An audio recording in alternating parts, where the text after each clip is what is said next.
بسم اللہ الرحمن الرحیم۔ عنوان: دعا کے متعلق احادیث۔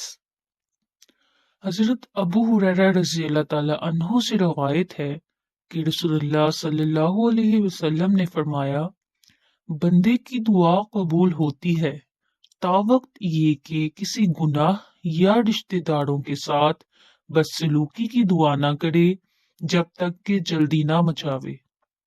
عرض کیا گیا، یا رسول اللہ صلی اللہ علیہ وسلم، جلدی مچانے کا کیا مطلب ہے؟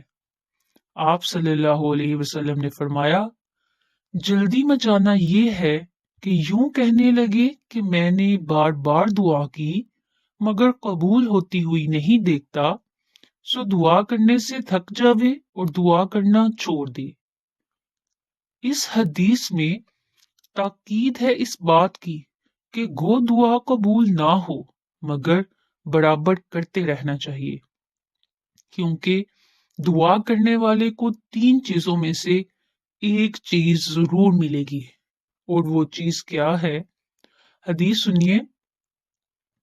حضرت ابو سعید خدری سے روایت ہے کہ رسول اللہ صلی اللہ علیہ وسلم نے فرمایا، کوئی ایسا مسلمان نہیں جو دعا کرے جس میں گناہ اور قطع رحم نہ ہو مگر اللہ تعالیٰ اس دعا کے سبب اس کو 3 چیزوں میں سے ایک ضرور دیتا ہے، یا تو فی الحال وہی مانگی ہوئی چیز دے دیتا ہے، اور یا آخرت کے لیے ذخیرہ کر دیتا ہے، اور یا کوئی ایسی ہی برائی اس سے ہٹا دیتا ہے۔ صحابہ نے عرض کیا، اس حالت میں تو ہم خوب کثرت سے دعا کیا کریں گے۔ آپ صلی اللہ علیہ وسلم نے فرمایا، خدا کے یہاں اس سے بھی زیادہ عطا کی کثرت ہے۔ خلاصہ یہ ہے کہ کوئی بھی دعا خالی نہیں جاتی۔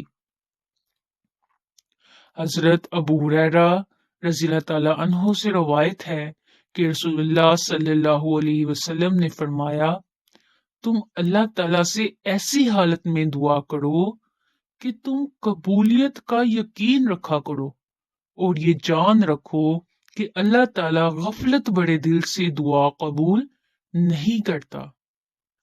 لہذا دعا خوب توجہ سے کرنی چاہیے اور اس کی قبولیت کا بھی یقین رکھنا چاہیے۔ دعا کے متعلق چند مزید احادیث سنیے۔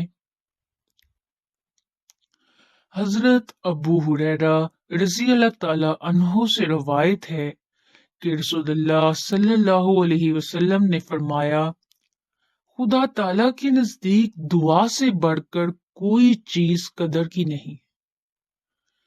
حضرت ابن عمر سے روایت ہے کہ رسول اللہ صلی اللہ علیہ وسلم نے فرمایا کہ دعا ہر چیز سے کام دیتی ہے، ایسی بلا سے بھی جو نازل ہو چکی ہو اور ایسی بلا سے بھی جو کہ ابھی نازل نہیں ہوئی۔ سو اے بندگان خدا، دعا کو پلہ باندھو۔ حضرت ابو ہریرہ رضی اللہ تعالیٰ عنہ سے روایت ہے کہ رسول اللہ صلی اللہ علیہ وسلم نے فرمایا، جو شخص اللہ تعالیٰ سے دعا نہیں کرتا اللہ تعالیٰ اس پر غصہ کرتا ہے، اس لیے دعا کرتے رہا کریں۔ حضرت انس رضی اللہ تعالیٰ عنہ سے روایت ہے کہ رسول اللہ صلی اللہ علیہ وسلم نے فرمایا کہ تم میں سے ہر شخص کو اپنے رب سے حاجتیں مانگنا چاہیے، یہاں تک کہ اس سے نمک بھی مانگے اور جوتی کا تسمہ ٹوٹ جاوے وہ بھی اس سے مانگے۔ لہذا ہمیں ہر وقت ہر چیز کے لیے اللہ کے حضور دعا کرتے رہنا چاہیے۔ اس طرح کی مزید ویڈیوز کے لیے ہمارے چینل کو سبسکرائب کریں۔ جزاک اللہ۔